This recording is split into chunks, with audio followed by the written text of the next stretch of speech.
आप सभी का स्वागत है मैथ्स चैनल पे। जैसे हम लोगों ने पिछले वीडियो में नंबर्स के बारे में पढ़ा था और हमने जो है प्राइम नंबर तक पढ़ लिया था, तो आज हम लोग पढ़ेंगे coprime number. The number whose common factor is only one is known as coprime number. एक ऐसी संख्या होती है जिसका जो सामान्य फैक्टर होता है, जो काटने वाला होता है फैक्टर, वो एक होता है, वो वन से कटता है। जैसे कि यहाँ आप लोग उदाहरण में लिखा गया है 3, 5, 7, 9 ETC एक्सेट्रा। जब हम 5 और 7 को काटेंगे तो इन दोनों में जो कॉमन फैक्टर होता है वो एक होता है, तो वो 5 में भी होगा, 7 में भी होगा और 9 में भी हो गया। इसी को हम लोग को प्राइम फैक्टर कहते हैं। और को प्राइम फैक्टर को हम लोग हिंदी में बोलते हैं सह अभाज्य संख्या। अब 8वें नंबर पे है ट्विन प्राइम नंबर। इसको हम लोग हिंदी में कहते हैं जुड़वा अभाज्य संख्या। अब 2 prime numbers are called twin prime number. 2 prime नंबरों को यानी 2 अभाज्य संख्याओं को हम लोग जुड़वा भाज्य संख्या बोलते हैं। और उन दोनों नंबर के बीच में जो एक नंबर का डिफरेंस होता है या गैप होता है, वो जो नंबर होता है वो कंपोजिट नंबर होता है। जैसे कि आप लोग को एग्जांपल में यहाँ लिखा गया है 3 और 5।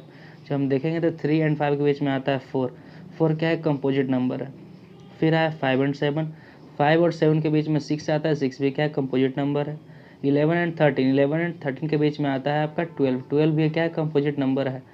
कंपोजिट नंबर जो हमने पिछले वीडियो में पढ़ा था, उसका कहने का अर्थ यह है कि कंपोजिट नंबर वो होते हैं जिनका फैक्टर 2 से ज़्यादा होता है। अब 9वां नंबर पर है rational number. The number which is in the form of p by q where q is not equal to 0।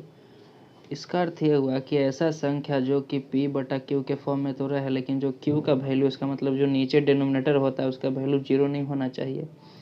जैसे एग्जांपल में लोग उदाहरण देखेंगे 2/3। नीचे जो वैल्यू है 3 है, अगला 5/7 है, नीचे 7 है, उसके अगला 9/7 है। क्यू का वैल्यू अगर 0 हो जाता है तो उस नंबर को हम लोग रेशनल नंबर नहीं कहेंगे।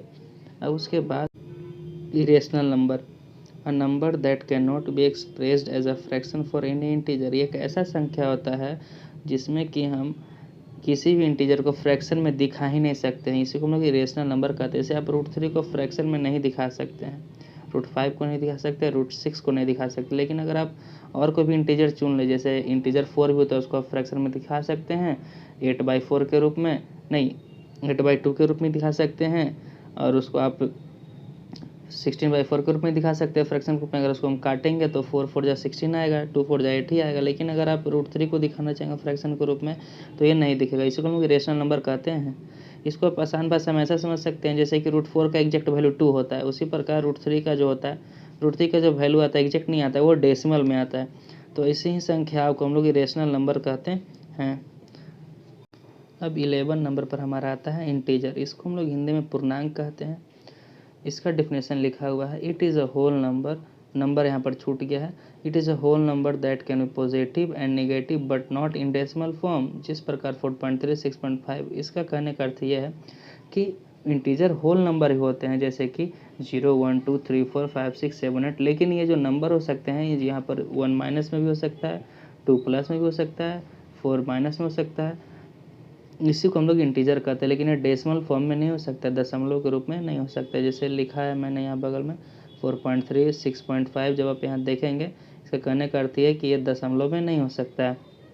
एग्जाम्पल देख लीजिए, इंटीजर का क्या होता है उदाहरण, 3 हो सकता है, 4 हो सकता है, -6 हो सकता है, 7 हो सकता है और -11 हो सकता है।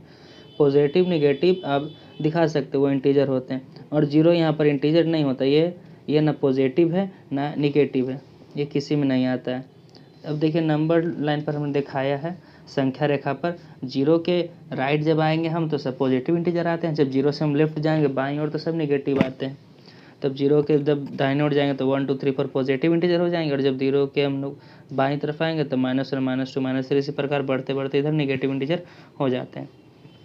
ठीक है दोस्तों, तो आज के लिए इतना ही। अगर आपको कोई कहीं पे दिक्कत आए हो तो आप कमेंट में पूछ सकते हैं, और आगे हम क्या बताएं, आप अगर किसी प्रकार का डाउट है जो पूछना चाहते हैं तो भी बता सकते हैं।